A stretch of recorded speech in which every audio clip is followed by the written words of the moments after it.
नमस्ते दोस्तों, आशा करती हूँ आप सभी अच्छे होंगे। तो चलो बिना समय गंवाए कहानी शुरू करते हैं। मेरा नाम प्रिया है, उम्र 28 साल। मैं एक नर्स हूँ, हॉस्पिटल में काम करती हूँ। मुझे खुद को बताते हुए थोड़ी शर्म आ रही है, लेकिन सच बताओ तो मेरी फिगर काफी आकर्षक है। हल्का सांवला रंग, लंबे काले बाल और आँखें ऐसी कि कई बार डॉक्टर लोग भी चुपके से देख लेते हैं। मैं साड़ी में बहुत अच्छी लगती हूँ, खासकर जब ब्लाउज थोड़ा टाइट हो। लेकिन मैं वैसी लड़की नहीं हूँ जो हर किसी के साथ वैसे चलो कहानी शुरू करती हूँ। ये कहानी उस हॉस्पिटल की है जहाँ मैं पिछले 3 साल से नर्स के रूप में काम कर रही हूँ। हॉस्पिटल का नाम है शांति मेडिकल सेंटर। छोटा सा लेकिन बहुत व्यस्त हॉस्पिटल है। यहाँ के सीनियर डॉक्टर है डॉक्टर अजय शर्मा। उम्र 35 साल, लंबे कद काठी वाले, चश्मा लगाते हैं। आवाज गहरी है और बात करने का तरीका इतना कॉन्फिडेंट है कि कई नर्सें उनसे बात करते वक्त घबरा जाती है। मैं उनसे काफी पहले से काम कर रही थी, लेकिन असली बात शुरू हुई उस रात से जब उस रात हॉस्पिटल में सिर्फ हम दोनों ही ड्यूटी पर थे।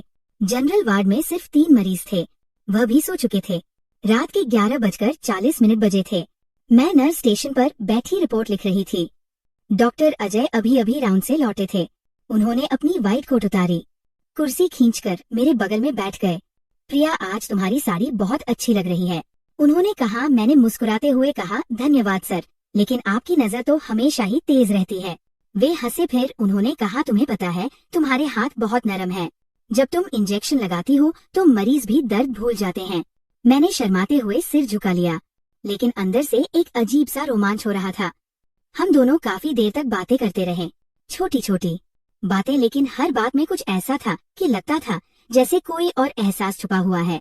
डॉक्टर अजय ने कहा, प्रिया, तुम्हें कभी लगा है कि हम दोनों की ड्यूटी साथ साथ क्यों इतनी अच्छी लगती है?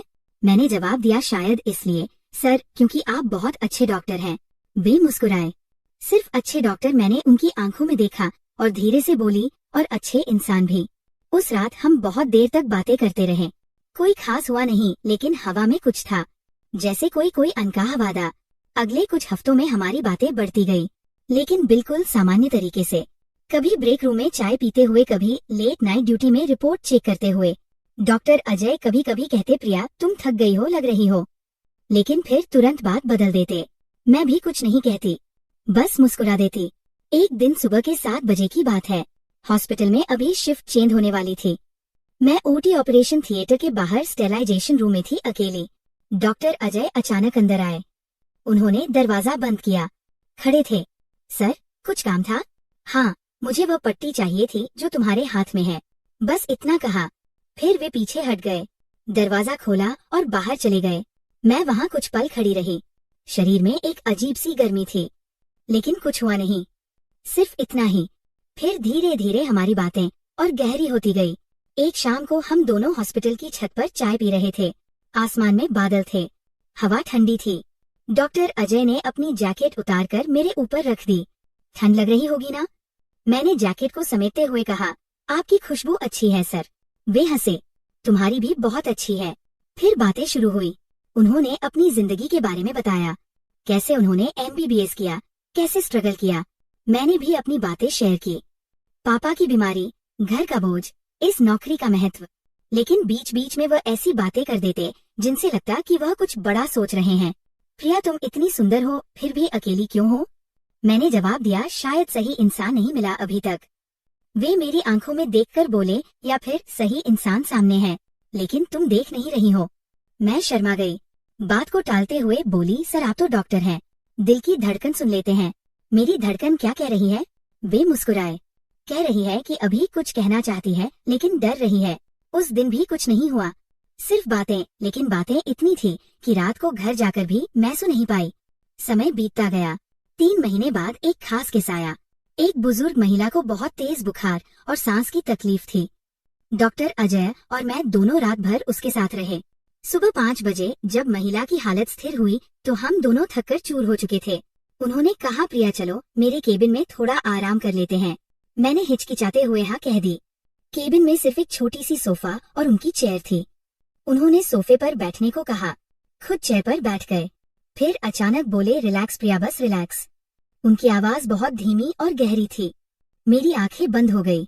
शरीर में एक अनोखी लहर दौड़ रही थी, लेकिन फिर भी कुछ नहीं हुआ। उन्होंने 10 से 12 मिनट बाद मुझे जगाए। अब बेहतर लग रहा है ना? मैंने सिर हिलाया। बहुत थैंक यू सर। फिर हम दोनों चुपचाप बैठे रहे, बस एक दूसरे की सांसें सुन रहे थे।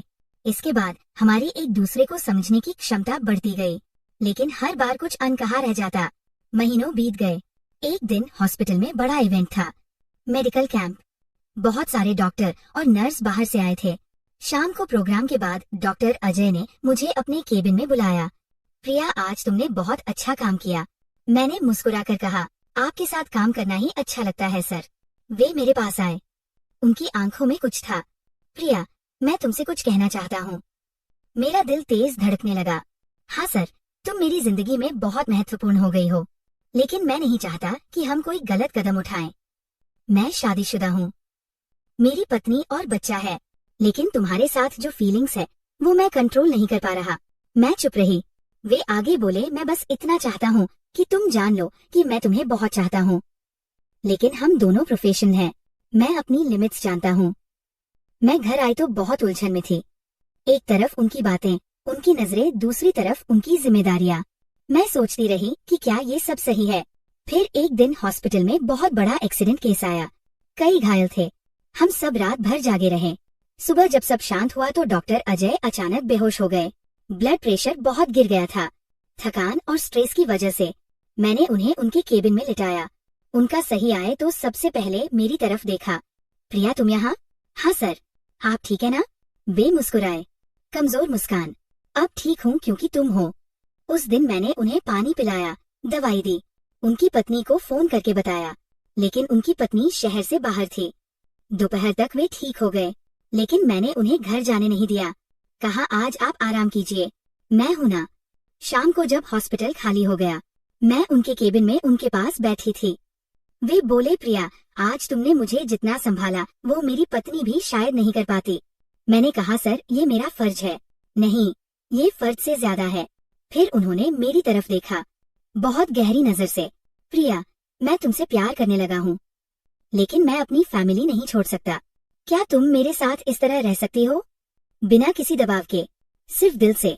मैंने काफी देर तक सोचा, फिर धीरे से कहा, सर, मैं भी आपको बहुत रिस्पेक्ट करती हूँ, लेकिन मैं ऐसी लड़की नहीं हूँ जो किसी की दूसरी बनकर रहूं। मैं या तो पूरी तरह से हूँ या बिल्कुल नहीं। वे चुप हो गए। उसके बाद कई दिन हम दोनों थोड़े अजीब से रहे। बातें कम हो गई, लेकिन नजरें अब भी मिलती थी। फिर एक महीने बाद डॉक्टर अजय की पत्नी को पता चल गया कि हम दोनों की बहुत नजदीकियां हैं।